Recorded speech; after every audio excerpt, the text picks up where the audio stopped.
চট্টগ্রাম অর্থঋণ আদালতে এস আলম গ্রুপের বিরুদ্ধে ১,৯৬৪ কোটি টাকার ঋণখেলাপি মামলা দায়ের করেছে জনতা ব্যাংকের জীবন বীমা কর্পোরেট শাখা।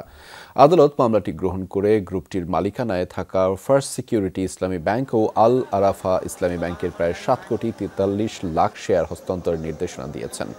রোববার সকালে চট্টগ্রাম অর্থঋণ আদালতের বিচারক মুজাহিদুর রহমানের আদালতে এই মামলা দায়ের করা হয়। মামলায় এস আলম গ্রুপের অঙ্গ প্রতিষ্ঠান গ্লোবাল ট্রেডিং কর্পোরেশনের ১,৯৬৪ কোটি টাকা ঋণখেলাপির দায়ে সাইফুল আলম মাসুদ, তার স্ত্রী ফারজানা পারভিন, ভাই আব্দুস সামাদ লাবুসহ ১০ জনকে আসামি করা হয়েছে। জনতা ব্যাংকের জীবন বীমা শাখা থেকে এস আলম গ্রুপের মোট ঋণের পরিমাণ ৮,২১৬ কোটি টাকা, যা এ শাখার মোট ঋণের ৯০%। ঋণ প্রদানের সময় যথাযথ নিয়ম পরিপালন করা হয়েছিল কিনা তা খতিয়ে দেখতে দুদককে নির্দেশনাও দিয়েছেন আদালত। ঋণ আদায়ে গ্লোবাল ট্রেডিং কর্পোরেশনের নামে থাকা সব সম্পত্তি পর্যায়ক্রমে নিলামে তোলা হবে বলেও জানিয়েছে ব্যাংকটির কর্মকর্তারা।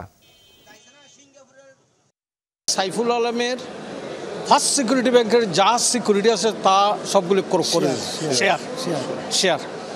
আর ৬ নম্বর বিবাদী হলো আব্দুস সামাদ লাবু। ওনার যত শেয়ার আল আরাফা ব্যাংকে আছে এগুলি সব ক্রোকের নির্দেশ দিয়েছেন।